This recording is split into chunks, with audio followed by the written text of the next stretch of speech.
Hey guys, Larry C here. Did you know that 67% of statistics are made up on the spot?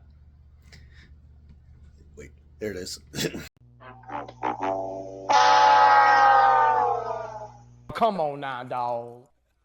Come on, man.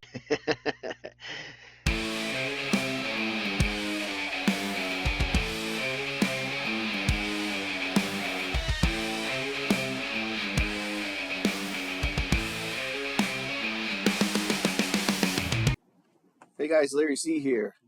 In this video, I'd like to do something a little bit different that from what I normally have on my YouTube channel.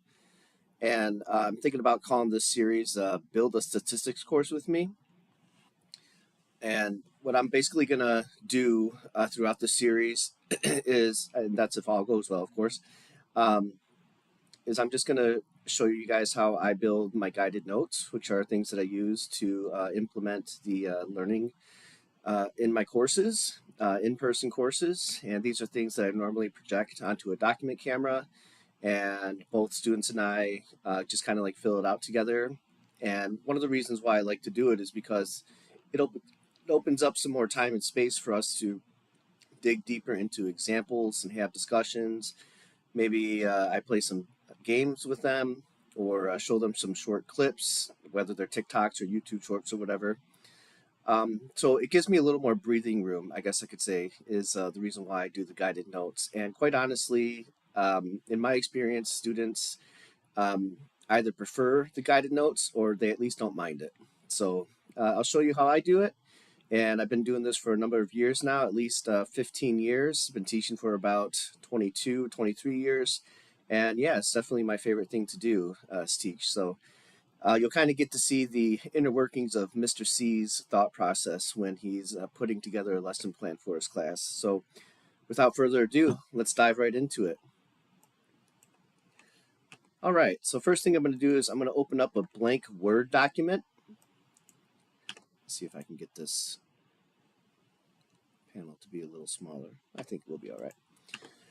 And immediately what I do is I just change the layout, the margins, to a narrow setting. Just gives me a little more space to work with on each page. And I usually just kind of save it at that point as well. I believe Microsoft Word does do some auto-saving, but I'll usually do it periodically. I usually just save it to my desktop, and I'm going to say section 1.1 notes underscore math 122.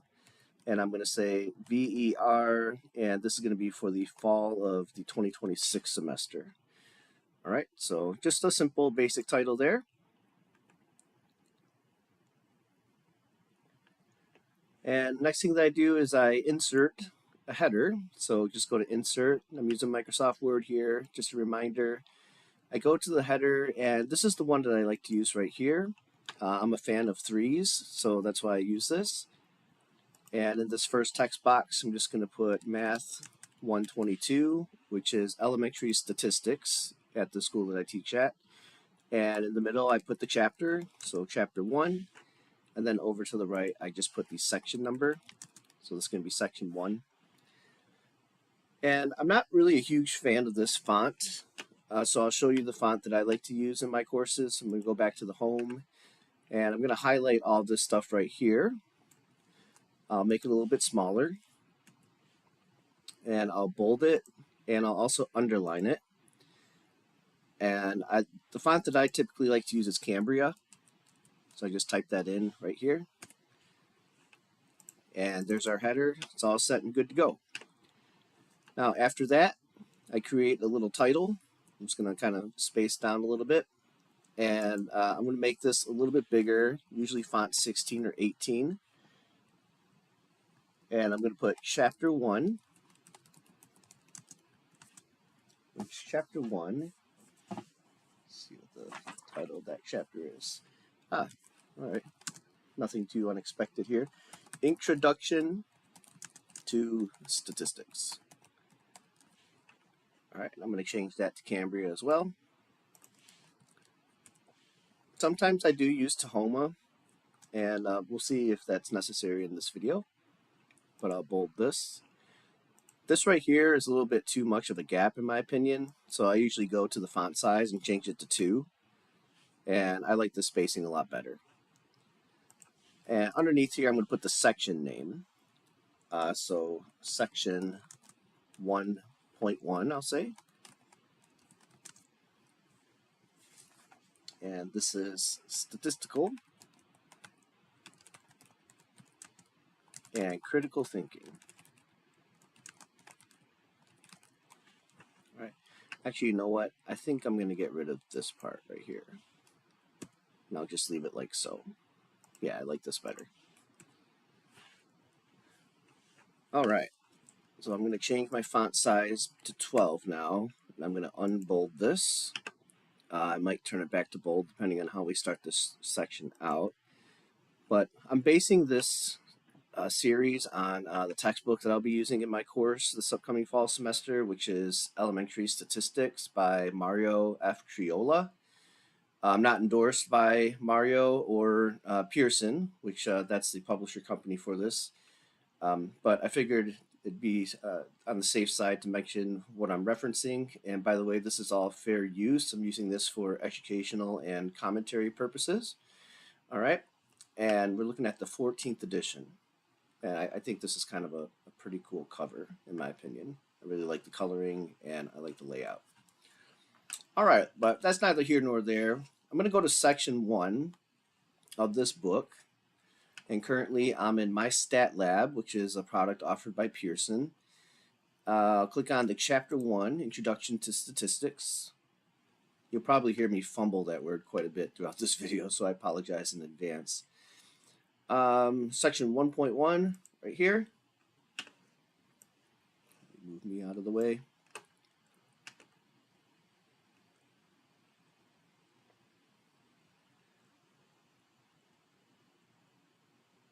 All right, so the layout appears to be a little bit different than the actual hard copy of the textbook, but it's all the same content, so I think we'll be fine either way. But yeah, so what I normally do is I just kind of peruse the section, obviously read everything, but at first I just kind of skim it to see how much content's in store for us. There's a lot of cool things about this textbook, especially the e-text version of it. A lot of links that you can click on for some supplemental instruction. But part of today's note design is going to be based on this table right here, where it's prepare, analyze, and conclude. That is the main emphasis of this section. This is basically the statistical and critical thinking component in a nutshell. But there are a few more pages in this textbook. Let me get rid of this table of contents. Okay, yep, so the example of shoe print lengths and heights of men is still the same. All right, so this area is getting into the prepare version of that table. A lot of cool sidebar information that I like about this textbook as well.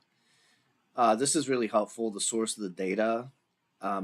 It's really a daunting task sometimes to find good and interesting data on your own. One website that I use for that, though, if I need to, is called Kaggle. But I've also been playing around with Claude.ai a bit lately, which has pulled up some pretty reliable data for myself as well, just for some of my outside of work research that I do. But going back to the the textbook here. So as you might expect, the very first section of any textbook, whether it's a math textbook or not, it's usually going to have a lot of definitions with it. And I am not a fan of death by definition. And what I mean by that is I don't usually like to include a whole ton of definitions in, any given set of notes, unless it's really necessary. So it might be a little bit necessary in this context. Let's see.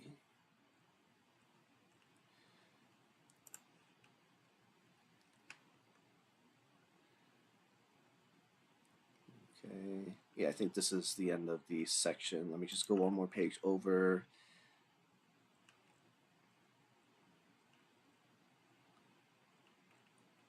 Didn't do that. Let me try it again.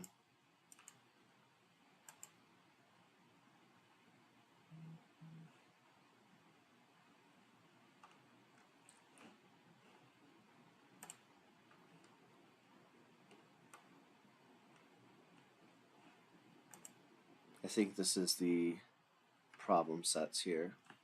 Let me double check.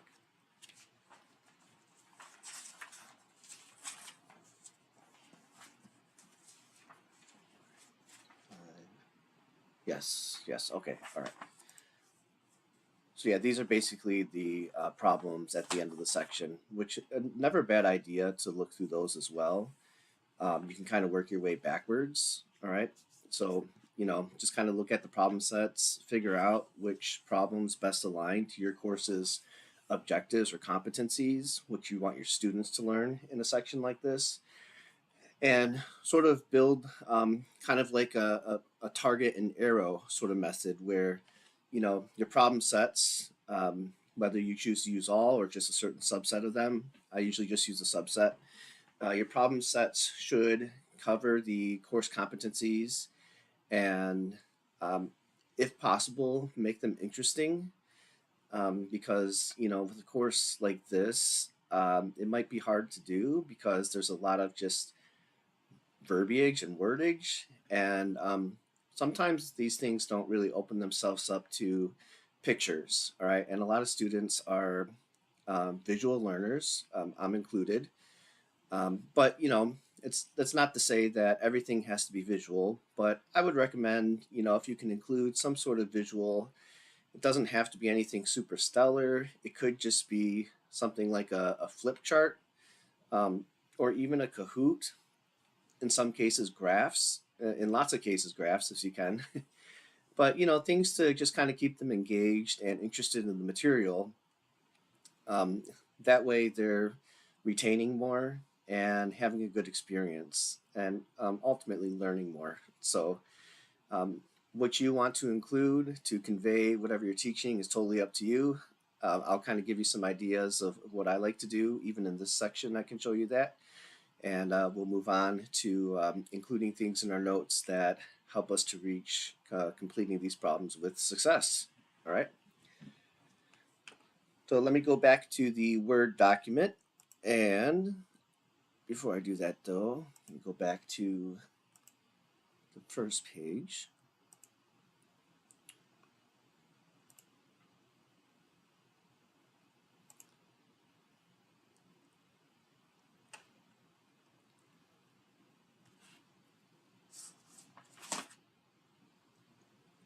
Okay, yep, I'm going to start building the note packet based on this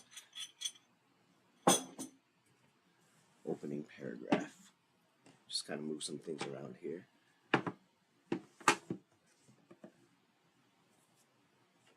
Got my soundboard with me. Not sure if you heard that, but this is something that I use in my classes as well. It's a soundboard that I made using Google Slides.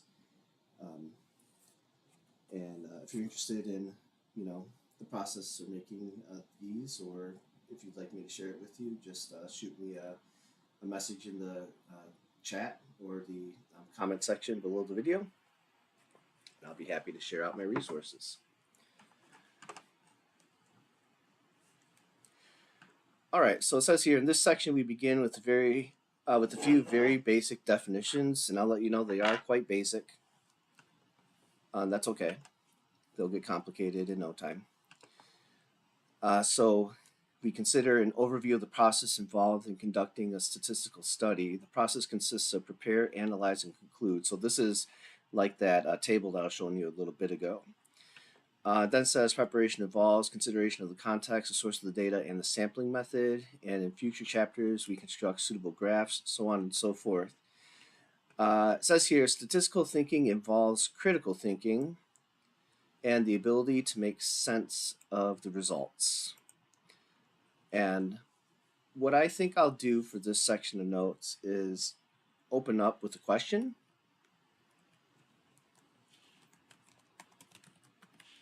I'll just say it like so. And when I read that information from the textbook, the question that it inspired was this one. What good is a tool if it's not used in the correct way? And the idea here is that the tool that we're going to be wanting to use in this course is thinking, right? Thinking is definitely a tool, and the different ways to think throughout this course. It looks like we're going to be needing to think both statistically and critically. All right, they're kind of two sides of the same coin in this sort of course. So, at this stage, I might ask the class this question and maybe ask them to come up with examples. So, for instance, um, would it make sense to use a sledgehammer to open up a jar of pickles? Just to kind of drive home the point that we have certain tools for particular jobs. All right, and our brain and our ability to think critically, laterally, our ability to pivot and use real life experiences. That's all stuff that's part of your cognitive toolkit, if you will. All right, so this is kind of like an opening engagement piece, and I'll make a little note and say statistical thinking involves critical thinking and the ability to make sense of results. All right, and that's taken directly from the textbook, so shout out to the author there, Mario Triola. Okay.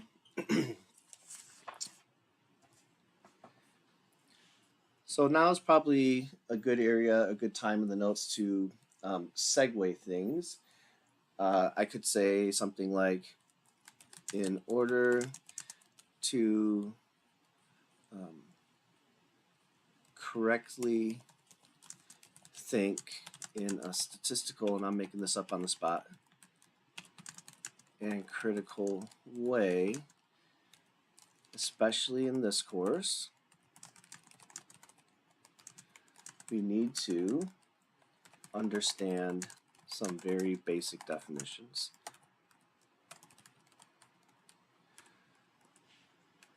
All right. So here's kind of an old school way that I would introduce definitions into my notes. Just create a little section for definitions. And you'll see how I'm kind of differentiating my different areas of thought process in these guided notes. When I want to point something out, I usually indicate that with a note. Sometimes I'll even write it down along with them. And then it's kind of like a little subheading here as well for definitions.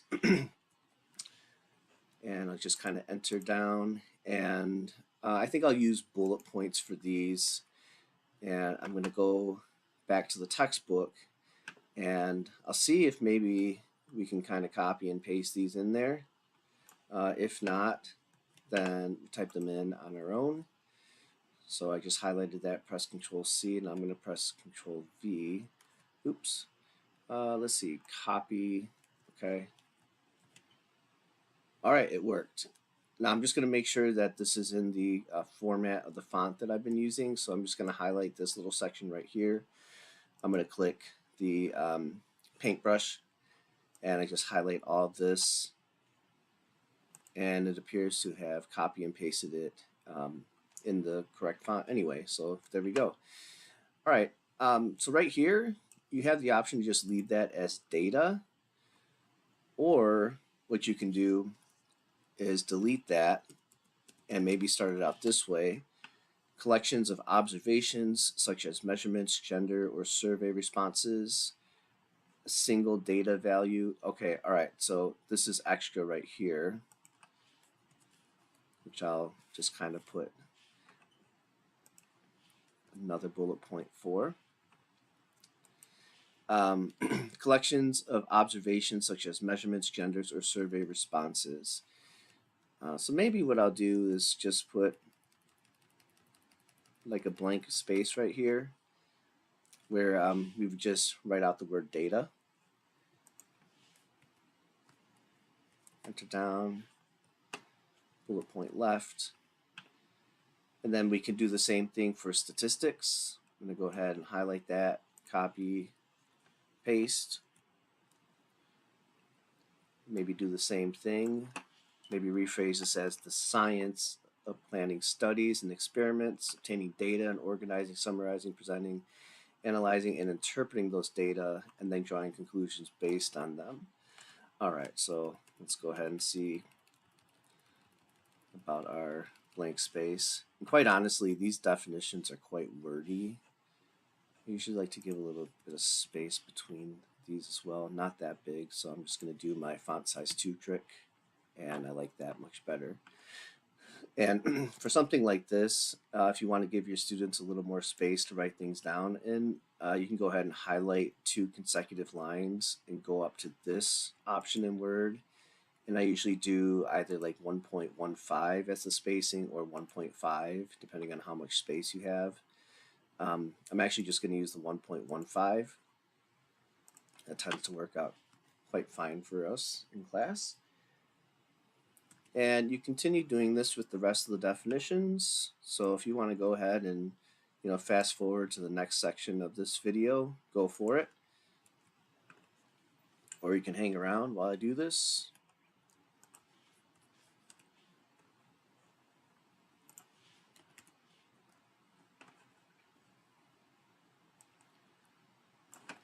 The complete collection of all measurements or data that are being considered.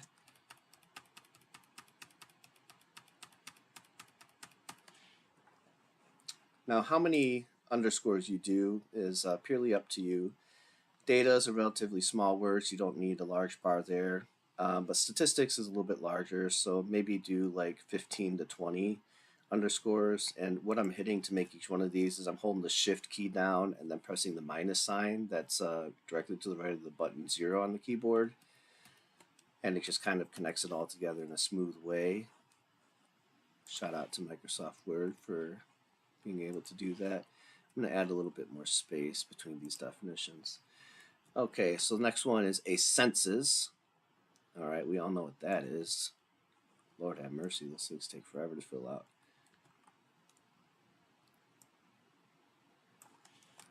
The collection of data from every member of the population. Okay, census.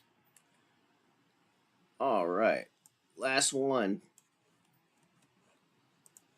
A sample.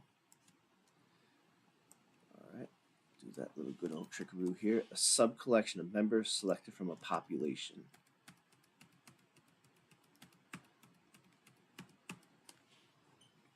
All right. So this is fine if you are okay with just, giving them straight information in text format. Since there are 5 definitions here, that's a lot to, just read off and expect the students to understand right off the bat. But hey, you do you, boo. If it were me, I'd probably just quickly go through these and then include some sort of diagram. So let's see about how we would do that. Okay, so Claude might have something cool for us to use. Of course, we'll have to prompt it, so let's go over to Claude. Happy Monday, Larry C. Well, happy Monday to you too, Claude. Hey, Claude, I need some help designing a certain section of guided notes that I'm creating right now. Could you help with that?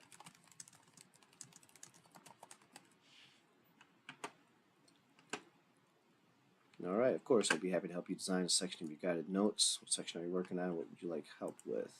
Okay, so I'm going to say this particular section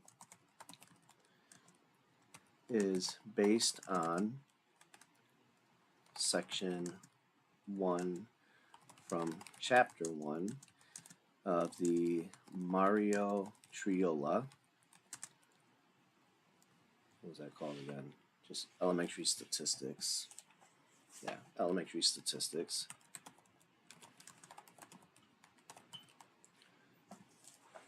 '14th edition. Let's see what it knows about this textbook.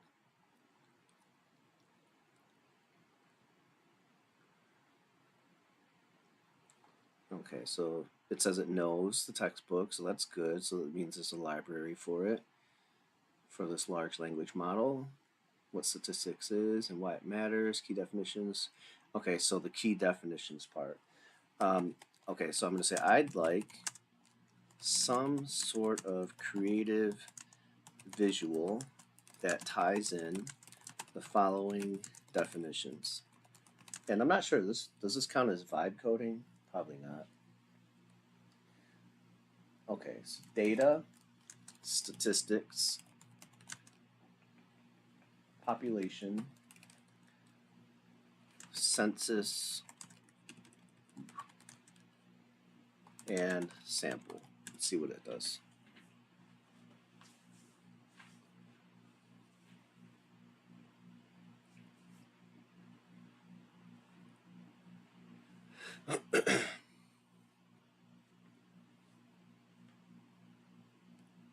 Okay, population, every individual of interest.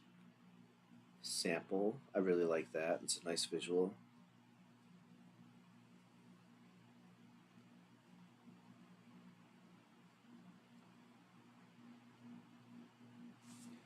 That's not too bad.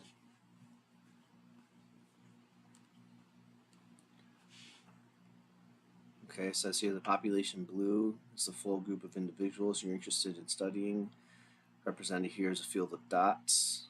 Okay, so it's a little abstract in my opinion. So I'm going to push Claude a little bit further and say this is fantastic. However, could you adapt it using, or maybe could you evolve it by using an example that I'll say Gen Z can better resonate with.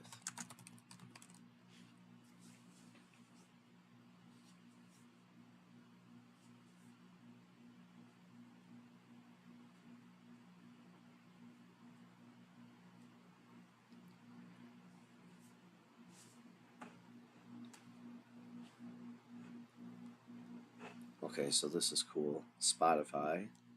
We all like Spotify.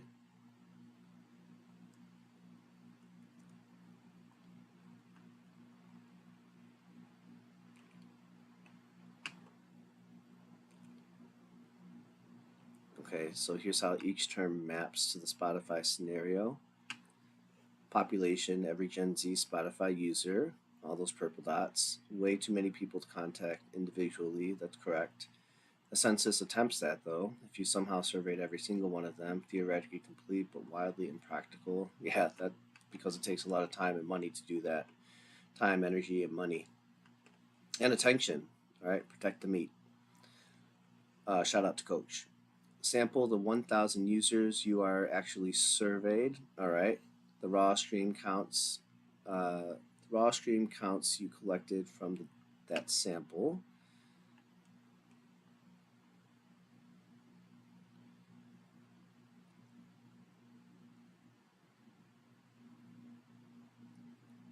Okay, average streams per artist.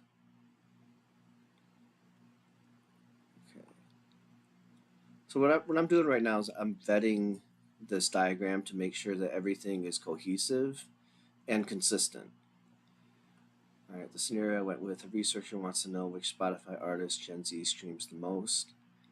Population is all Gen Z Spotify users. The census would survey every single one of them. Sample is a subset they actually survey. The data is the stream counts they collect. Oops. And statistics is what they calculate from it, like the average streams per artist. Okay. Sample the 1,000 users you actually surveyed. Data the raw stream counts you collect from that sample. All right. So yeah, I think that's okay. That's fair. So for example, let's say we picked out one. Let's say there's one person from this sample, and And let's say that we look at their top 3 artist streams. And it says here, serve every single one of them. Sample is a subset. Artist streams the most. All right, so maybe you would look at each one of these people and see what their um, top five artists that they listen to songs from are. All right. So, for example, in my top 5 artists, you'd see Alice in Chains, no doubt about that. All right. So, what I'm going to do here is I'm going to copy this, and I'll say example.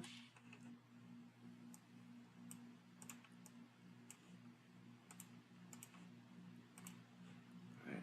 Make sure you click bold and underline to turn them off after that. Otherwise, it tries to connect and it's super annoying looking. All right. And then we'll just kind of tweak this so it's less obvious that we use AI, but I'm probably going to mention it anyway just to be transparent.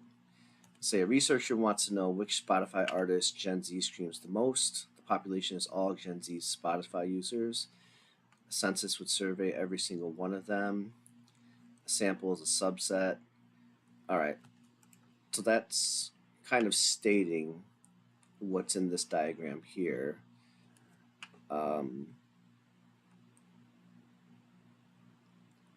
I'll say this. The following diagram illustrates how the above definitions are interrelated. Colon.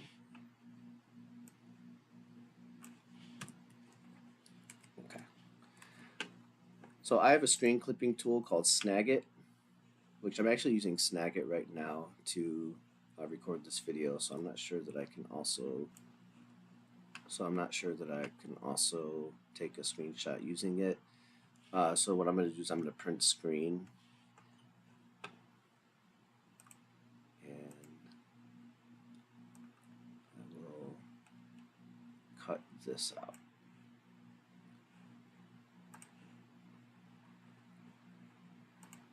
I'll open up a new Word file, and there it is. All right, so I'm going to right click this copy, and I'm going to paste it here. And here's something that I do is I highlight the picture, and I go to picture format, and I wrap text, and I do behind text, and that allows me to freely move it without screwing up any of the typesetting that I've already done. And yeah, that's actually not too bad of a size for this diagram. Maybe I'll make it a little bit bigger, but not too big, because I want the students to be able to do some sidebar notes with this.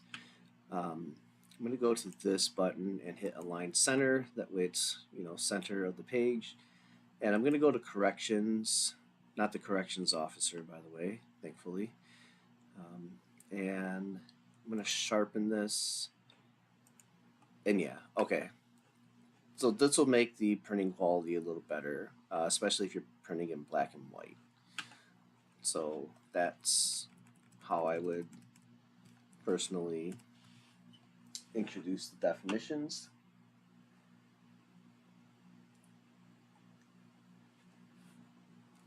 And I'm going to do a smaller example. I'm going to copy and paste that. Do my to trick. All right, I like that.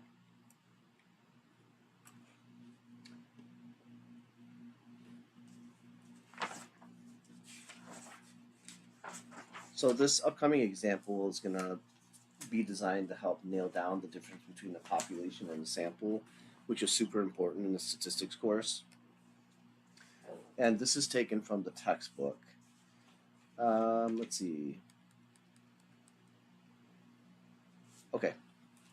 In a survey of 1,046 adults conducted by Bradley Corporation,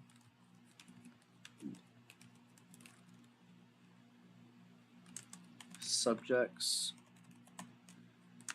were asked how often they wash their hands when using a public restroom. So what I really like about using an actual textbook is that a lot of times, and I'm not sure if this is the case with all of them, but I imagine it's got to be. Hey, we could run some statistics on that, right? But the one nice thing about um, pulling from a textbook, especially this one, is that they do their best to cite their sources, which instills a lot of confidence, at least for me, that the data I'm using is legitimate data. So um, I'm sure they've paid people to do this research or paid people to buy the research off of them. All right, but either way, it's always a safe bet to use things from the textbook because it's usually been vetted out and peer reviewed. This is kind of an interesting example, especially I went to a Comic-Con conference a couple days ago and I was using the restroom and I saw somebody walk out of a stall and not wash their hands, and I was like, come on, man. Okay. There's more to this though. Um, Public restroom, oops, comma, and 70% of the respondents said always. And this is a two-parter. A, oops, a period space, identify the sample and the population, or should I say population? That's probably enough space for that. This is a cool part to it. Why would better results be obtained by observing the hand washing instead of asking about it? That's kind of a funky question. I see what they mean by it, but what the heck? Observing the hand washing. The only people I could imagine doing that are those people that look like butlers. They have like the dish with a whole bunch of like toiletries on top of it. You know, I think you tip them.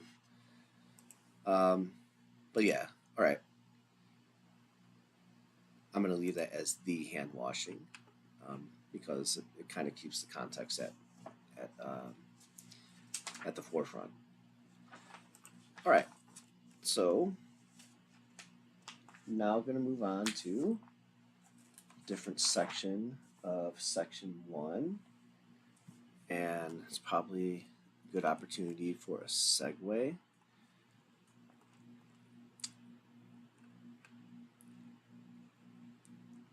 All right, so I'm going to go back to this opening question. And you know what? Maybe I might italicize that just to differentiate it. Yeah, I'll center it as well. All right, so I'm going to save.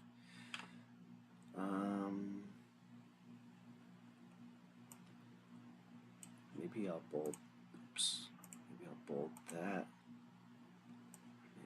Sense of results. Let's really emphasize.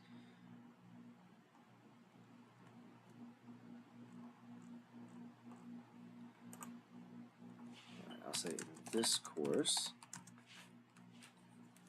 the tool that will need to develop in order to be successful in it. I'm just rattling this off the top of my head.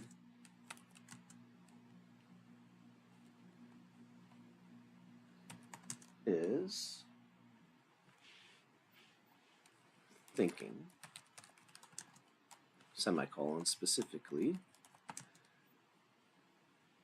statistical and critical thinking. I'm just going to check to make sure that I'm not being too redundant. Sometimes being redundant is good because they need to hear it multiple times.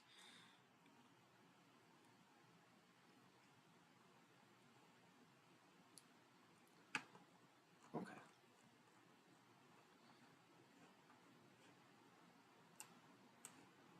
I'll upload that.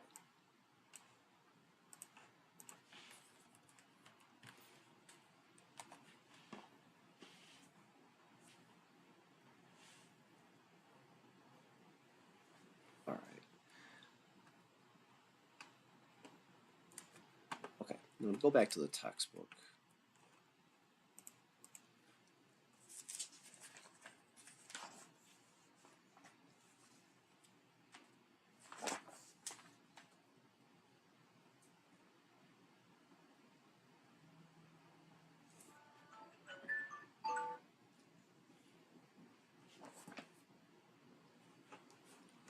I actually might stick with their shoe and height example for this.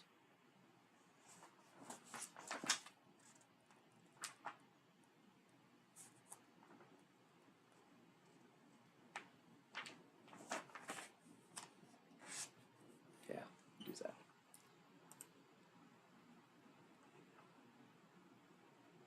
All right, I'm going to print this as well. Okay, so print screen.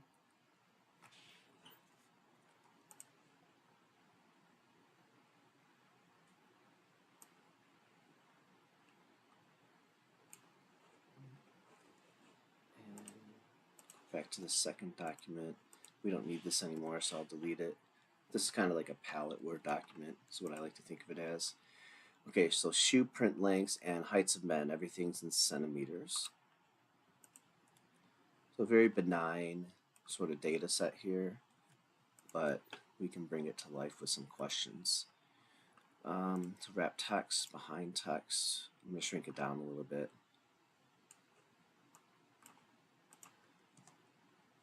And we'll just kind of spotlight this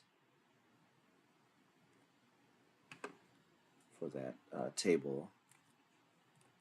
Where's it?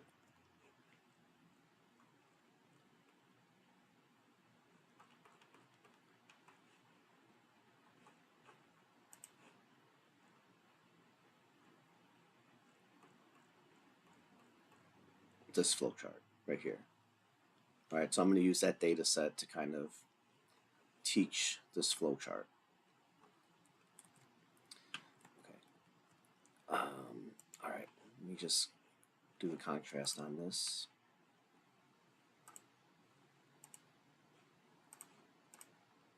Okay, that's better. If you want to see what it looks like in black and white for when you make your copies, you can just go to recolor, grayscale, and yeah, that would print off just fine. Let me make sure it's in the center though. Okay. All right, there are 3 components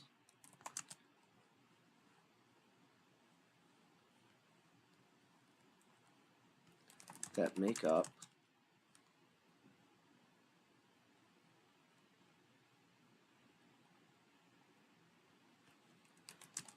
the tool of statistical and critical thinking.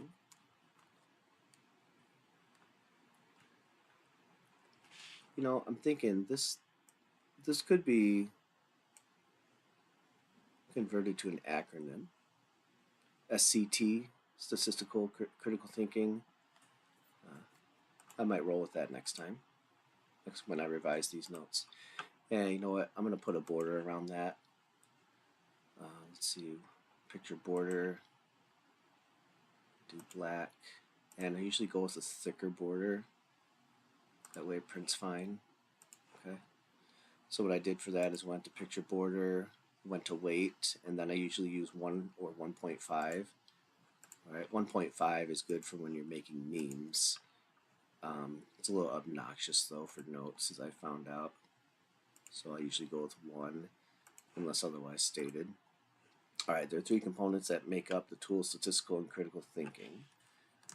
The following flow chart introduces and explains what each one are. All right, I'm gonna save. Okay, it's going to be a little bit of a stretch, but we'll see if we can fit this on that part of the page. I really like that this is in a flowchart format, even though it's wordy. Just the geometry here adds a layer to it that doesn't make it seem as boring as it could be. So I'm gonna have to print screen for this as well. Again, fair use, using all this for teaching purposes. Sorry, my phone alarm keeps going off. Thought I shut those off. So here.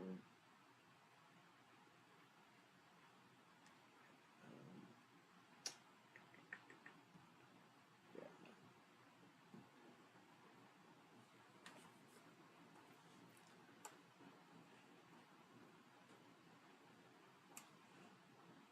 Okay. I'll go back to my copy and paste palette.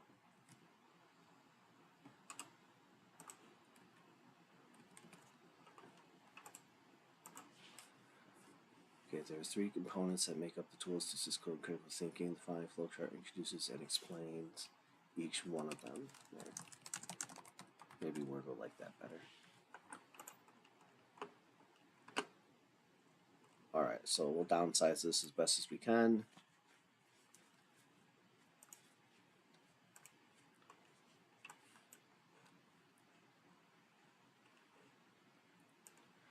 Now, as you're making these notes, I know I'm copying and pasting a lot of things, but one thing that you want to do is you want to be thinking about how you're going to be explaining each of these, as well as the different examples that you could use to tie into them. I'm actually going to be using this to explain as much of this as possible when I meet with my students. Just change the contrast on here. I don't like that one. Okay, that's a little better. Okay. Just center it. All right. What I like to do sometimes is I like to just kind of zoom out just to check the aesthetics of this. And so far, I'm liking what I'm seeing. This could probably be shrunken down a little bit. Shifts it up a little bit. Recenter it. And it kind of lines up with that flow chart. Make it a little smaller. All right, what I mean by that is this. Zoom in. So for the prepare part of it, context, what do the data represent? All right, so you'd want them to refer to this table, and then what is the goal of the study? That's a nice open-ended question. That's great for participation right there. There could be lots of reasons why people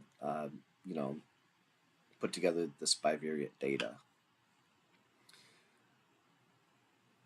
The source of the data, so that's not stated here.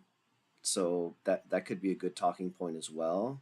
How are we to know that we can trust this data? Where did it come from? Why are they rounding the way that they did?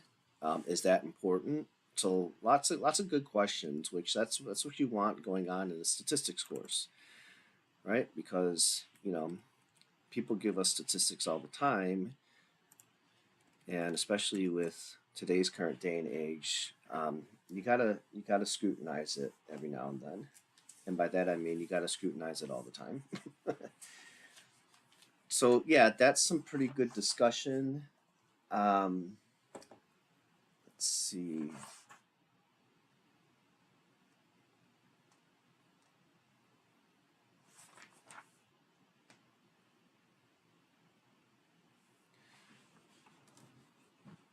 All right, something else that's important in this section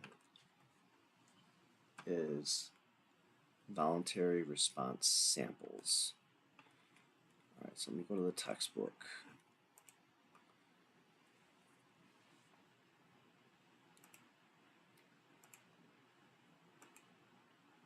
Oops, that was it. Yeah.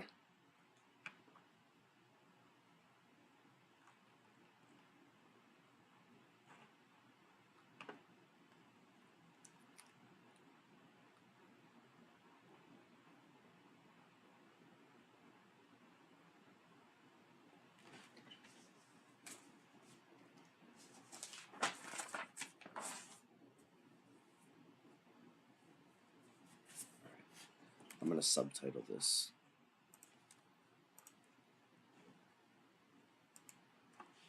Do 14 bold voluntary response samples.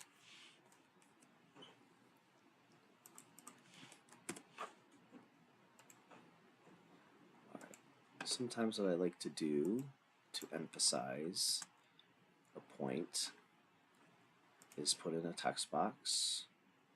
And in text boxes I usually use Tahoma, but Tahoma size 12 is a little too big in my opinion.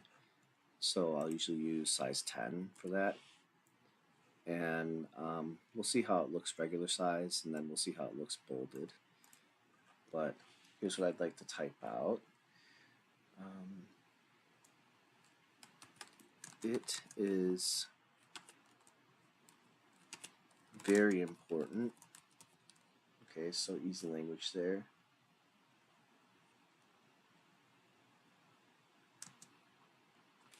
That a sampling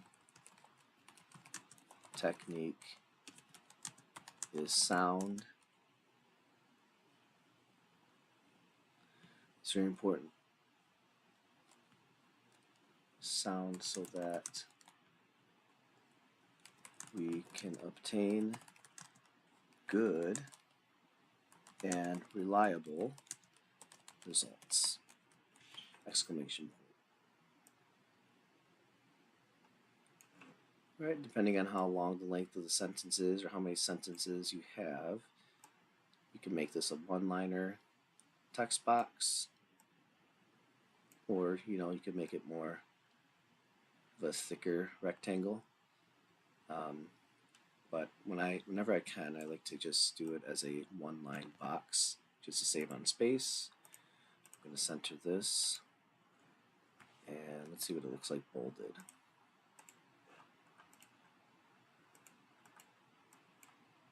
Okay, no, that's too much.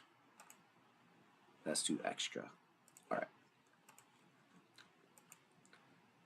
Let's maybe make the box a little thicker, the border, the thick time. Okay. So that, just double check that it's still centered. All right. Oops. All right, so if that happens, just double click underneath it somewhere.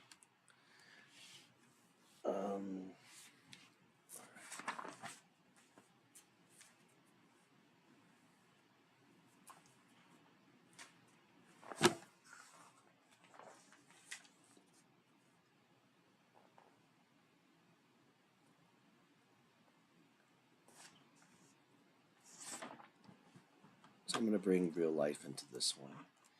I was thinking about this last night. Rate my professor.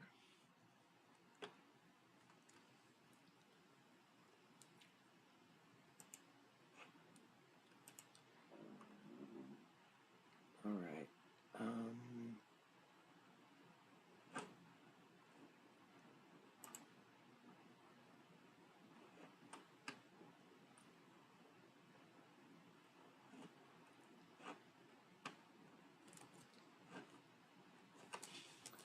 Okay. I'm thinking about something right now. All right. So say using your phone, scan the QR code that's to the right. Maybe dash dash greater than symbol. Alright, so I'm going to show you guys what I use to create QR symbols or QR codes. Alright, so rate my professor. I'm going to copy that, and I'm going to go back to Google, and let's see, QR code generator, and it is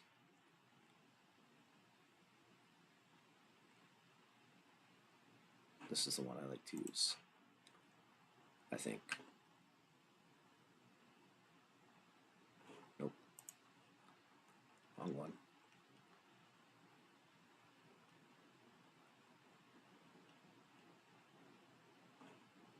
Let's see this one. Okay, yeah, this is one that I use as well. Alright, so this is QR code creator. Transform your link into a QR code. So you just click in this box, paste your website, and it auto generates the QR code for you. I'm going to print screen again.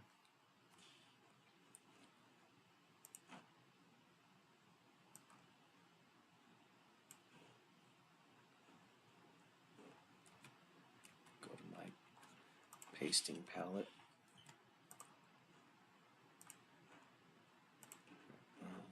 Copy. Okay. Alright, so definitely want to shrink this down, but first wrap it behind text so you can move it without changing your formatting that you spent a good decent amount of time on.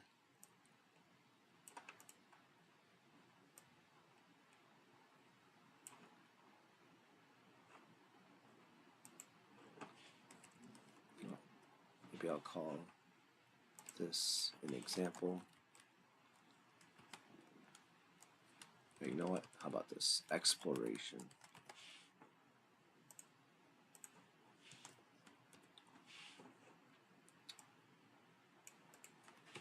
And you know what?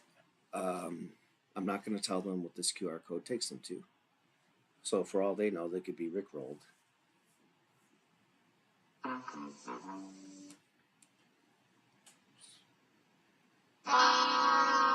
we go. Alright, so definitely double check that the QR code works. I'm just going to take my phone and scan this.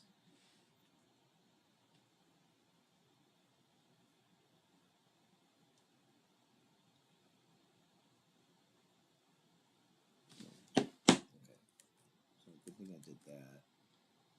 Alright, download QR, download Google.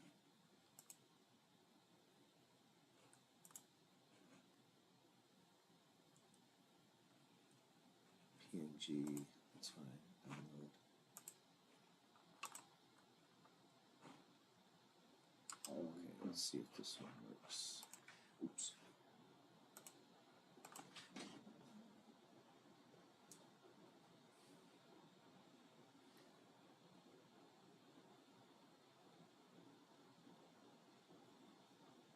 Okay, that works. Alright, so I'm just going to right click, copy, get rid of that bad boy, paste, right click, copy, X that out, and we'll click on this, delete it, double click down here somewhere. Alright, wrap behind text.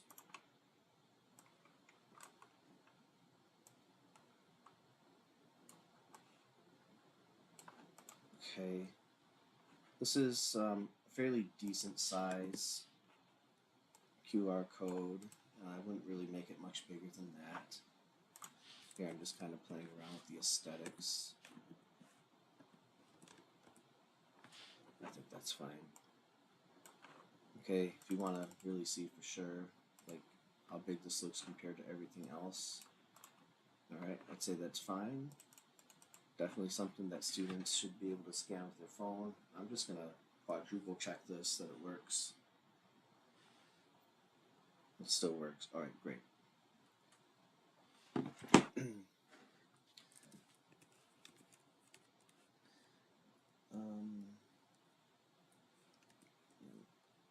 I'll do a follow-up question here, italicized. Why might the information on this website not be fully reliable?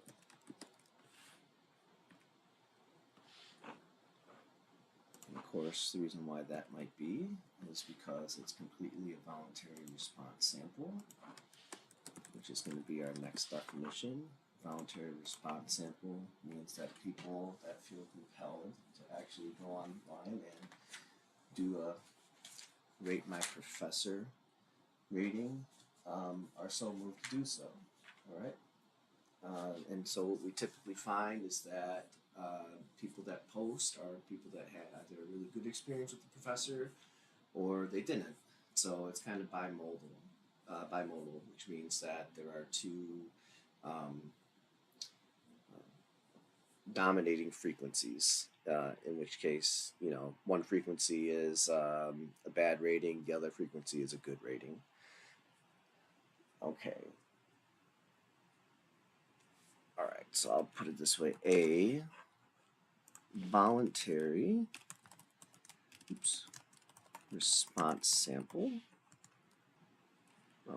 or this is coming from our textbook, self-selected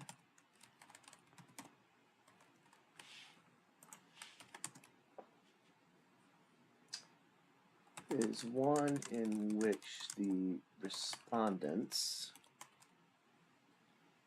themselves decide whether to be included. Okay, so here's an example from our textbook that just kind of drives home the point of some of the pitfalls of voluntary response samples. So sorry for the delay, by the way. I should have told a dad joke during that. I actually have a joke about construction, but I'm still working on it, much like I'm working on these notes. All right. In a USA Today,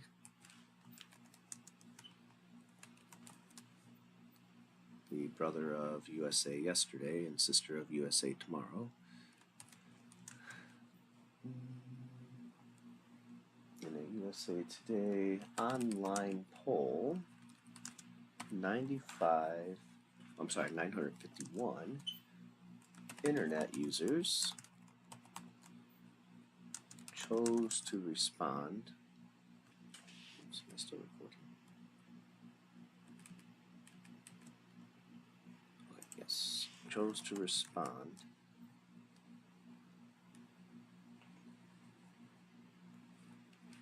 and 57, shout out to Heinz there, of them said that they prefer drinking bottled water instead of tap water. What is wrong with this, what would we say, survey?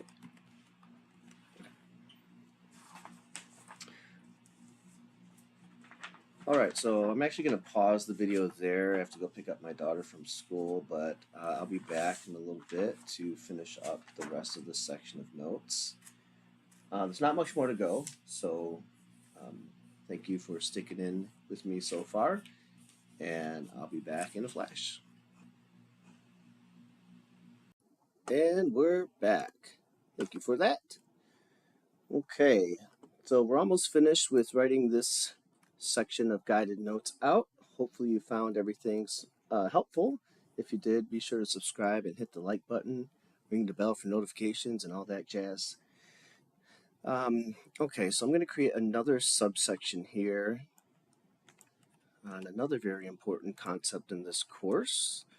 Just copy and pasted the previous subsection title there. And this next topic is going to be statistical significance. There we go. Hit enter. Change back my fonts. Okay, so I'm actually going to lead this off with the definition. There's my notation for that. Okay, so I'm going to take this from the textbook, statistical significance, and I'm going to bold that since it's the term being featured in this, is achieved in a study when we get a result, again, fair use, that is very unlikely to occur, I'll say just by chance alone. Okay, and I'll put this in parentheses, note that I'll say it is generally agreed that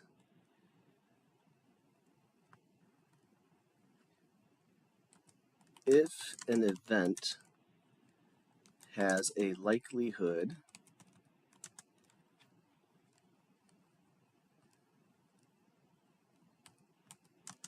of occurring with a 5% or less chance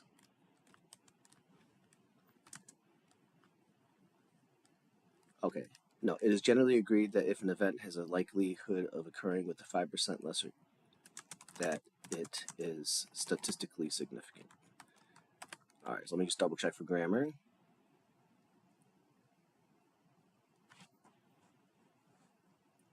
I'll say comma, then. All right, so let me read this out loud. It is generally agreed that if an event has a likelihood of occurring with a 5% or less chance, then it is statistically significant. Okay, I think that is good enough. But I'll make a note here. Actually, you know what? Here's something I like to do when there are a couple of follow-up notes with definitions. So I'm just going to create a bullet point list for this.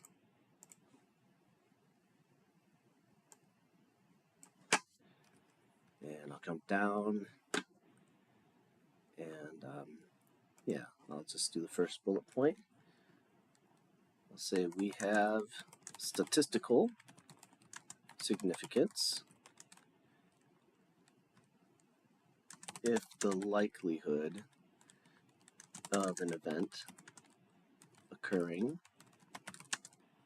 by chance is 5% or less. This is actually straight from the textbook, and it's probably better from a grammatical standpoint than what I had. And then another note here is that an outcome, again from the textbook, can be statistically, and it may or may not be important. And I'll say comma, nor practical. This is kind of an interesting concept that I was thinking about on my drive home, how to present it. Let's make a meme. So I do my homemade memes. I go to imageflip.com. This is something you could create an account for, either free or paid. Mine's paid, so I can get a lot of benefits from the website. And I'm going to search, what is it? Mr. Incredible. Here we go. Okay. So whenever I have like two binary conflicting sort of ideas going on, like for example, like this is the teacher's copy, whereas this is the student's copy. We've all been there when, the teacher has the nice, crisp, clear, and colored copy that he or she's presenting, but our copies are just, almost smudged together, dark black and white. Anyway, so here's an example of something having statistical significance, but not practical significance. Let's see.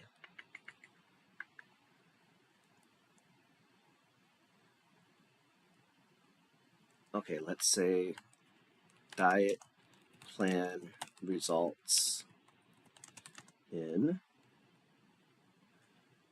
4.6 loss of pounds.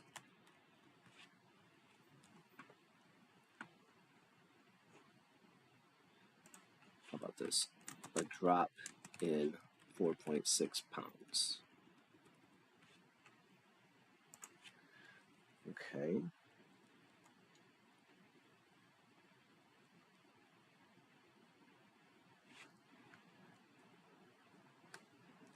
All right, had to diet for 1 whole year. Okay. So let's say that, and I'm taking this from an example regarding Atkins. It says 21 subjects on the Atkins program lost an average of 2.1 kilograms or 4.6 pounds. After 1 year, the results show that this loss is statistically significant, and the reason for that is because it's unlikely that somebody drops 4.6 pounds just by random chance without doing anything whatsoever in 1 year. So the weight loss program is effective, but is it practical? So, in other words, is the juice worth the squeeze? Okay. So, this is great and all, but if it takes 1 whole year, that might turn some people away from the actual program itself. Okay. So, I'm going to just generate meme, and I'll right click to copy it, and I'll put it back in my word palette. There we go. Right click, copy, and I'll put it, actually, I'll say examples.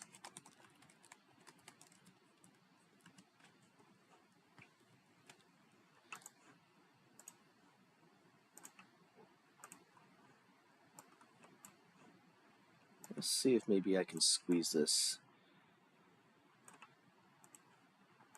down here at the bottom of the page. We'll call this example A.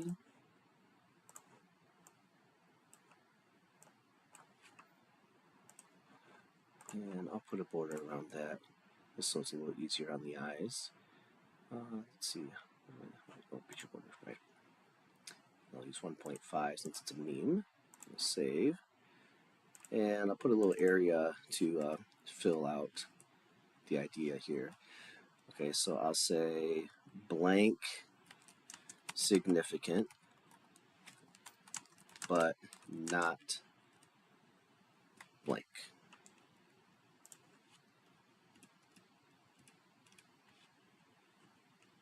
Get that a little more space. All right, so statistically significant, but not practical. And then I'll contrast this with the other way around. So to make a little letter B, so I just put a space after the A, and then, let me undo that. Put a space after the A, and just tab a little bit. Looks like I'm going to have to just hold on to the space bar for a while. All right, happens every now and then. All right, lowercase b. Okay.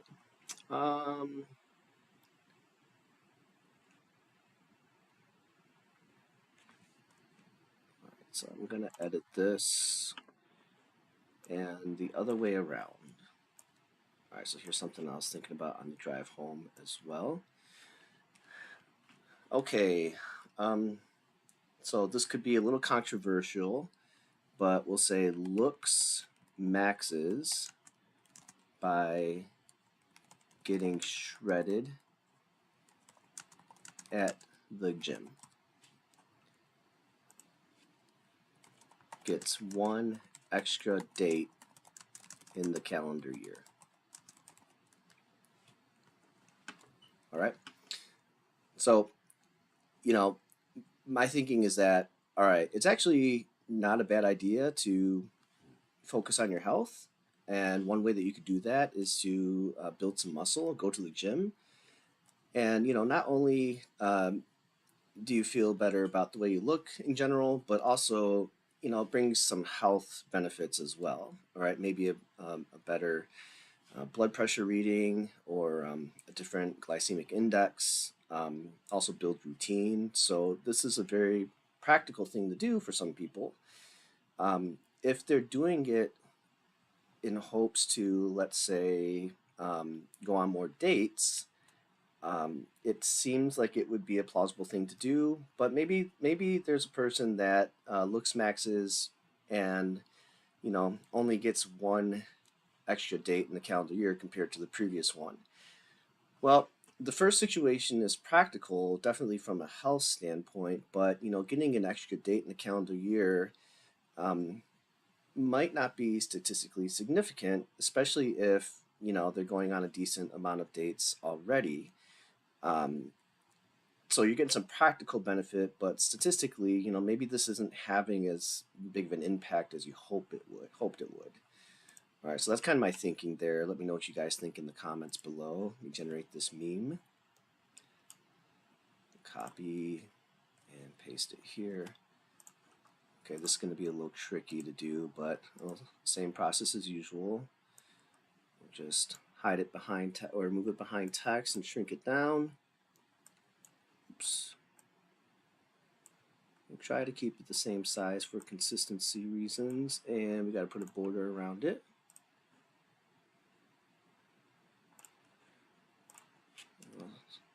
Tighten that up a little, and we'll see if this fits. Okay. I'm still gonna keep that,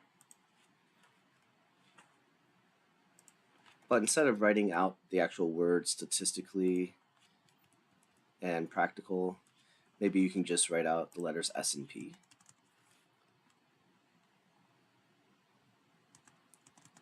Oops.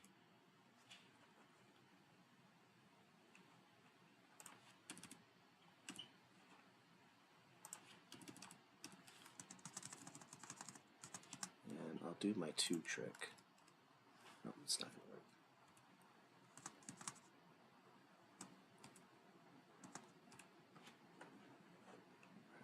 I'll take on this side.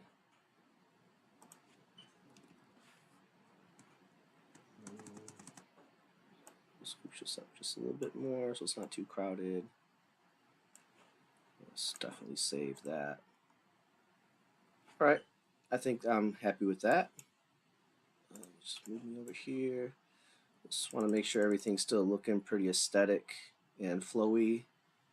I'm happy with the way that looks, so I'm going to check on to page 4.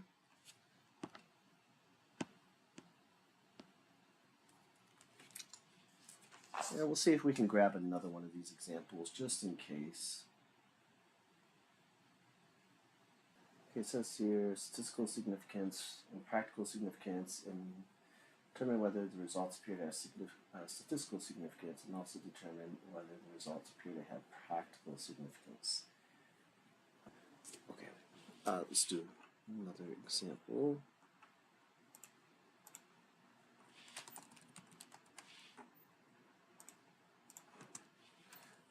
Alright, so a study, you know what, I'm actually just going to copy and paste this so it's quicker. Where are we at here?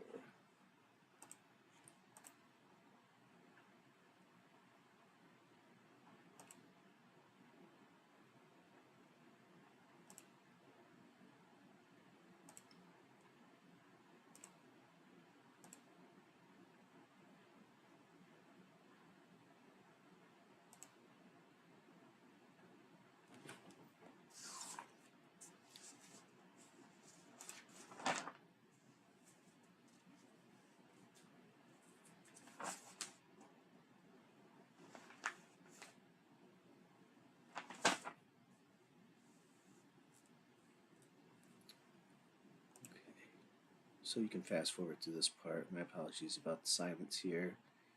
Right. Here we go.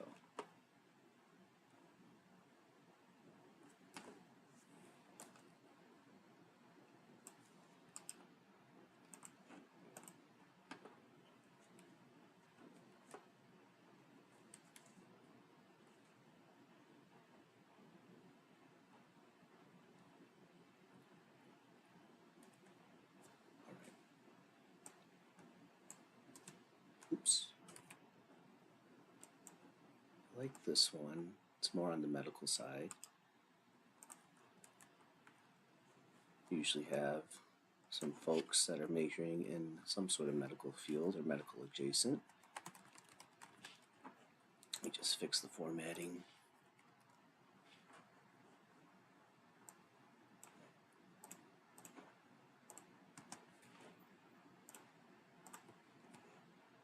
Come on.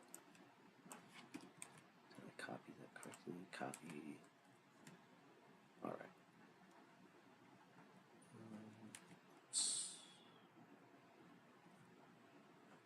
So let me just change this to non-underline and non-bold. And usually when you see this computer code, it's due to the typesetting that they used. All of that right there is code for, it was found that among 73. So all that was just for the number 73, which that's a simple fix. There was a 92% success rate. So that's pretty significant there. That's great. 92% success rate. All right. Among 83 patients treated with splints,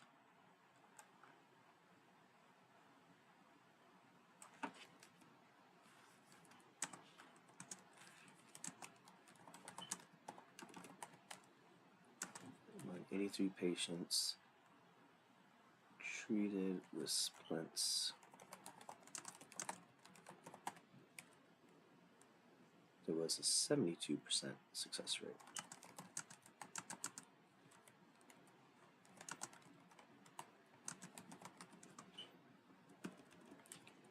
All right, here's the here's kind of the plot twist here. Calculations. Oh, wait, that's already typed out for me. All right.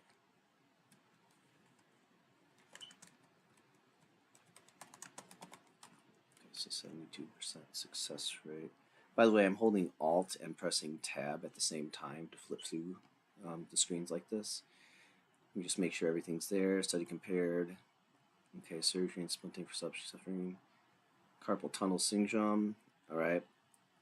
It was found that among 73 treated with surgery, there was 92%. Okay, among 83 patients treated with splints, there was a 72% success rate. Calculations using those results show that if there really is no difference in success rates between surgery and splints, then there is about a 1 chance in 1,000 of getting success rates like the ones obtained in the study.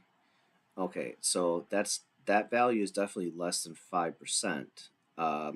So that means the difference in the success rates is significant.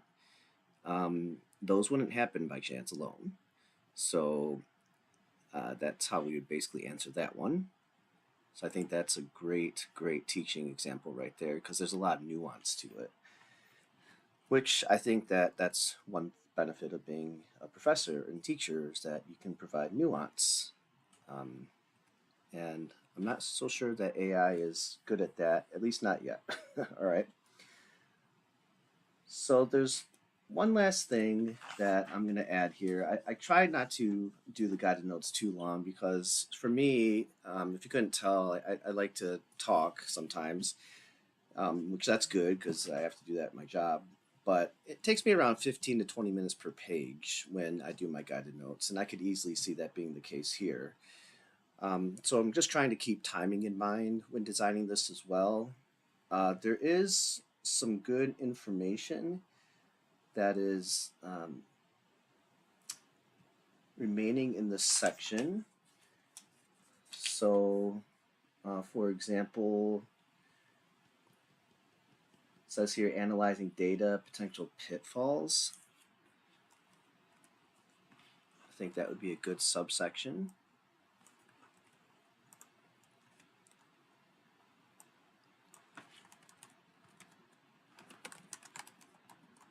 Let's make sure that we're following this flow chart. Right, so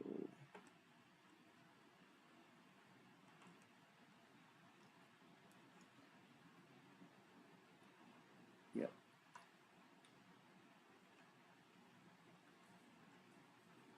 Yeah, this all ties in together. Okay, analyzing data, potential pitfalls.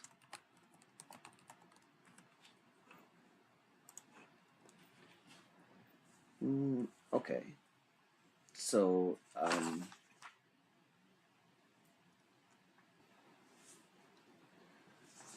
let's take a look at the textbook here and go back a little bit.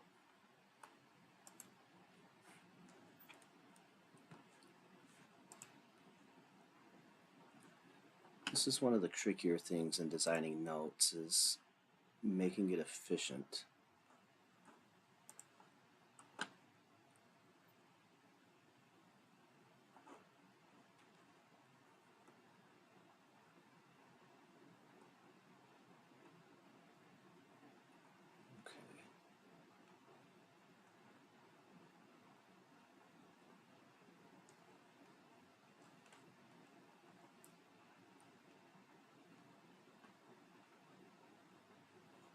Yeah.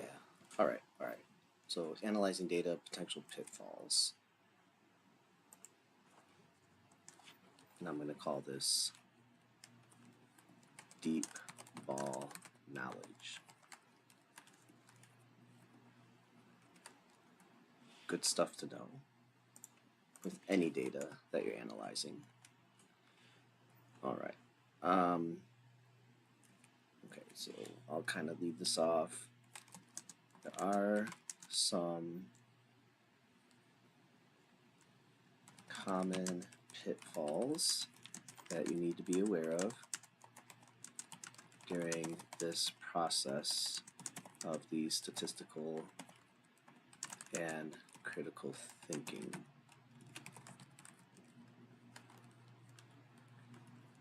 All right.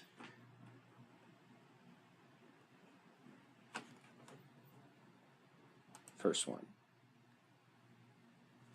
Misleading conclusions. All right, I looked up a good picture for this. Ice cream sales and shark attacks graph. Yep, that's the one right here. And I'm going to use one that has a white background. Oh, this one's kind of fun.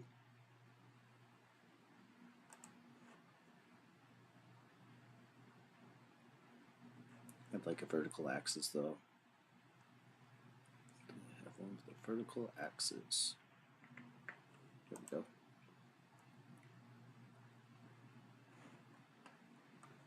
Oh, I like that. That's great.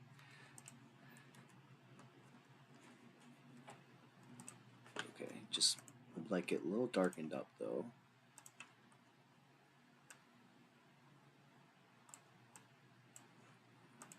Put behind text. Okay, I'm going to contrast it a little bit, and I want to see it in black and white format.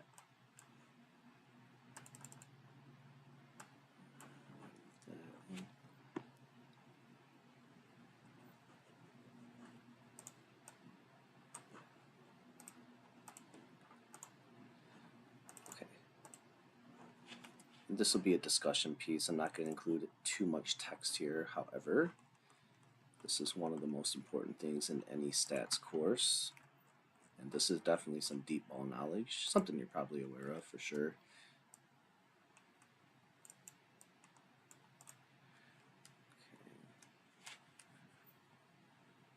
Correlation does not imply causation.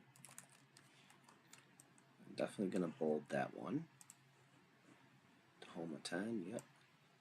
Make the box a little smaller. And just to give myself some space, put this over here. See if I can get it like this.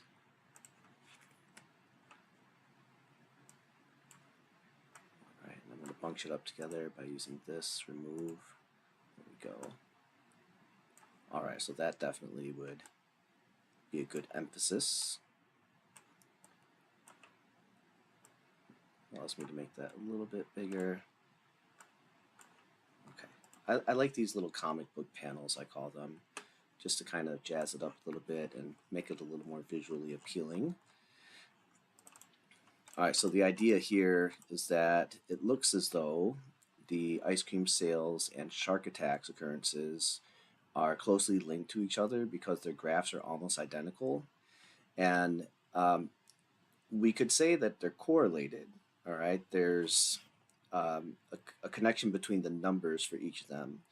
But, you know, is it safe to say that when more ice cream is bought, then more shark attacks occur? In other words, would buying an ice cream cause a shark attack? And it's obviously no, all right, but there is some sort of connection. So even though, you know, one doesn't necessarily predict the other in kind of a one-to-one way, it's still good math that could bring up a lot of reasoning for it. You know, maybe the reason why ice cream sales and shark attacks are going up at the same time is because Maybe ice cream is being bought at the beach during a hot time of the year, and you can kind of see that here. You know, the summer months is when the shark attacks and ice cream sales peak.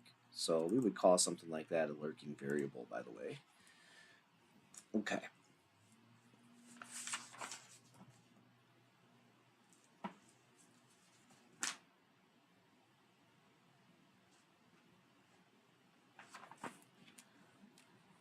Okay. All right. So I think I'll just take three. I think three takeaways from this section of the book is good to go with. Sample data is reported instead of measured.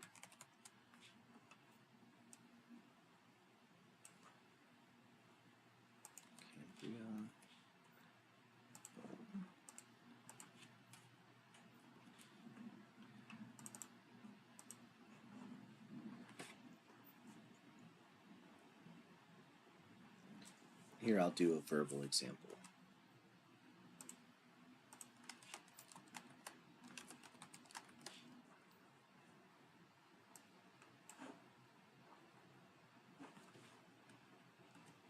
Guess I should do that here too, so it's consistent. Maybe I'll say the following graph compares ice cream sales and shark attacks during a 1 year period.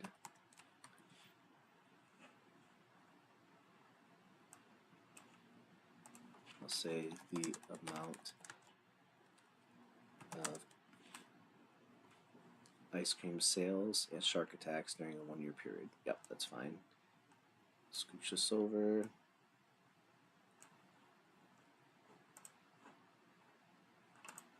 do you think? Should I have a border? Let's see what it looks like. No. Okay. No. I don't want it too boxy. All right. Okay.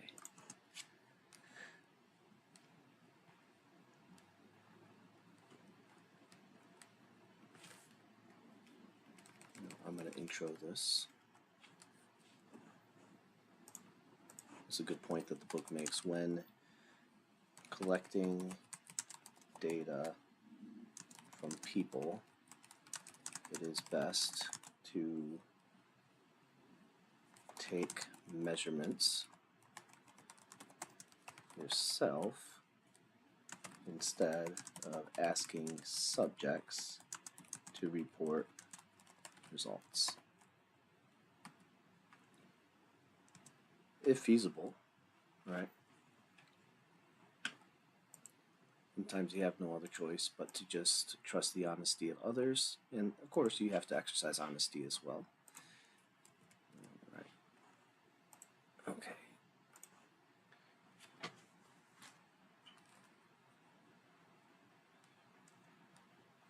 All right. Let's say suppose you asked people what they weigh. My spelling is bad today. Do you expect to get an accurate response? Why or why not? All right. And I would venture to say that no. If you ask people to report their weight, they usually round their weight to whole numbers, so it might not be as accurate as you need it to be. Or in addition to rounding to whole numbers, they give you a value that's way far off of their actual weight. So you got to be careful with that. All right. At the same, on the same token, you have to also make sure that you're recording things honestly and there's no bias in your thinking, but also you make sure you can measure it accurately. Make sure you know how to calibrate a scale, or if you're measuring height, make sure you know how to use a tape measure or some sort of height measurement tool. All right, so there's some subtle things that can kind of make the data deviate. Um, Last one, loaded questions.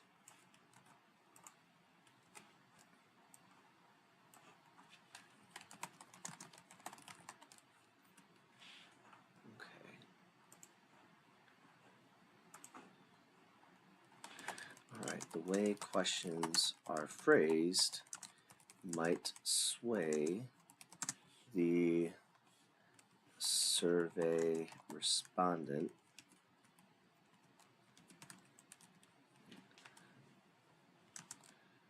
point of view or opinion, or feelings on the subject of focus in the question. I could probably tighten that up. The way questions are phrased might sway the survey respondent's point of view or feelings on the subject.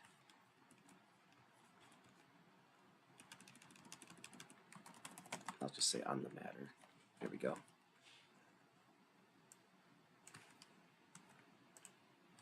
All right, I think we'll be able to get all this in 4 pages. Let's see.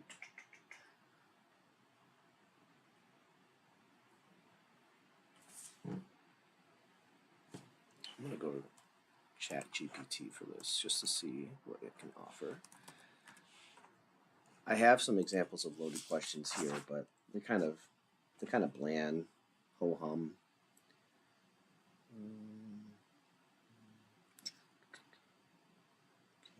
Chat.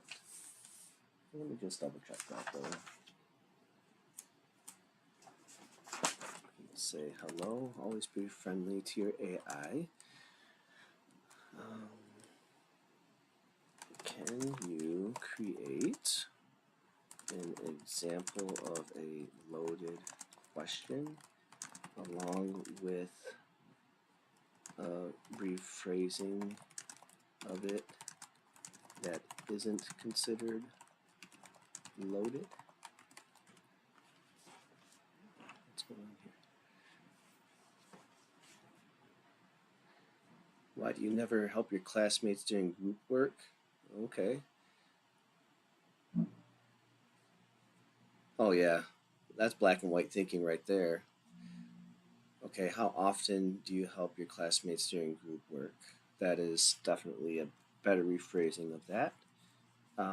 Let's see, can you give me examples related to current pop culture, specifically aimed toward Gen Z and or Gen Alpha?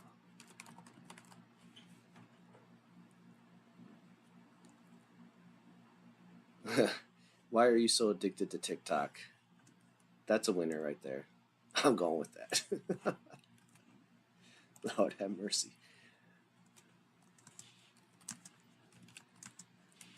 Versus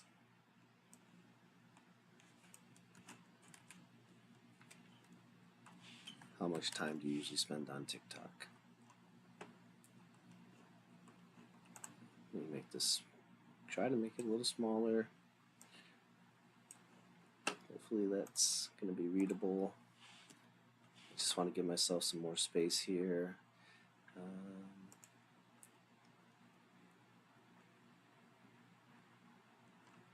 I think that'll be fine.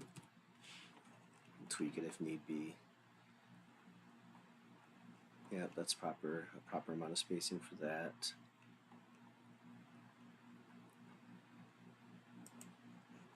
I can probably give myself a little more here.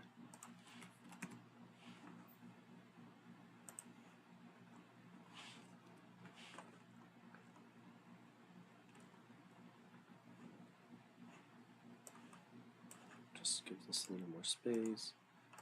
It's fine. Let's see if this keeps me perfect.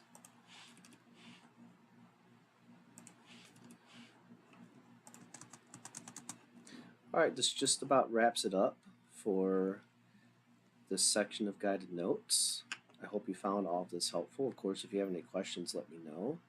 I do want to make you aware of a couple of other things, though. So there's a little bit more information in this section. For example, the order of questions, um, non-response, and I think that this is all information that you might want to point your students towards, maybe ask them to read this. Because although not necessary to know all of this right here, at least not at this point in the course, um, it's still good to be aware of it. And the author closes the section out with an exercise on converting numbers to percentages and applying them to sample sizes. And I think that this would make for a good warm up for a class session. So I might make this into a warm up handout, and that'll definitely be a lot quicker than making this section of guided notes. But I think that is probably sufficient for what I'd like to do for this section. If you're interested in getting an electronic version of the guided notes handout, just um, feel free to contact me and let me know the best place to send them. And I'll be more than happy to do so. All right, so thanks for your time and attention today, and I'll see you in the next video. Shout out to you all. Let's keep bossing up.